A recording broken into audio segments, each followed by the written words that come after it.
Des influenceurs de télé-réalité, dont Marc Blatta, visaient des plaintes pour escroquerie en bande organisée. Plus d'une centaine de victimes ont porté plainte contre des influenceurs de télé-réalité. Notamment Marc Blatta, pour escroquerie en bande organisée et abus de confiance.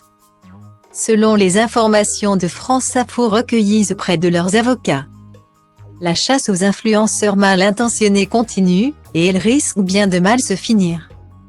Un temps intouchable, les influenceurs, souvent des candidats issus d'émissions de télé-réalité, sont désormais pointés du doigt à cause de leurs méthodes parfois douteuses voire dangereuses pour gagner de l'argent sur le dos de leurs abonnés. Une bataille sans merci qui a notamment été lancée par Boba, déterminé à démanteler ce business très lucratif. Sa cible principale, la papesse des influenceurs Magali Berda, a récemment confié sur le plateau de BFM TV avoir déjà pensé au suicide. Épuisée par le cyberharcèlement dont elle est victime depuis que le rappeur l'a prise en grippe. On n'a plus de vie, parce que quand on ouvre son téléphone, on se fait insulter. Quand on ouvre Internet, on voit son adresse diffusée, on doit déménager, le téléphone qui est diffusé. Mentalement aujourd'hui, c'est très compliqué, on n'ose plus sortir, parce que les gens vous crachent dessus, a-t-elle notamment déclaré. Cette guerre, qui a commencé sur les réseaux sociaux, se poursuit désormais devant la justice. Boba, qui ne recule devant rien pour faire tomber les masques, s'était épanché dans les colonnes de Libération sur les raisons qui l'ont poussé à agir. C'est la découverte de leurs arnaques massives qui m'a révolté.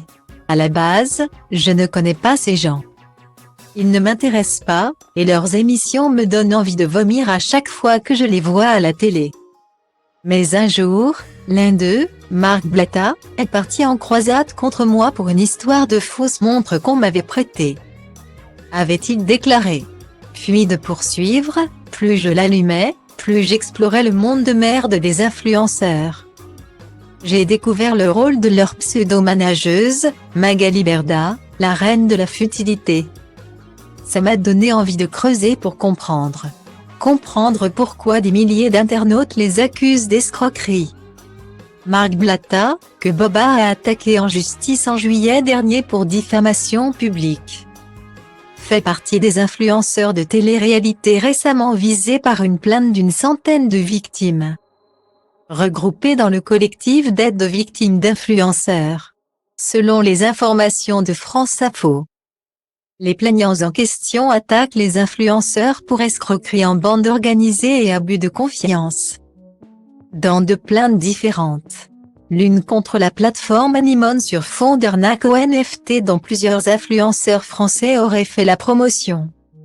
Et l'autre contre le couple d'influenceurs Nadé et Marc Blatta, de leur vrai nom Marc Sangueni Tevana et Nadira Brichaouch, qui encouragent leurs abonnés à les suivre dans leurs activités de copy trading, via la plateforme Telegram. Suivi par plus de 4 millions d'abonnés sur Instagram, Marc Blatta, qui vit à Dubaï avec sa compagne, aurait fait de nombreuses victimes. L'une d'elles s'est confiée à France Info, avouant que le cadre et la façon dont ils opèrent met en confiance.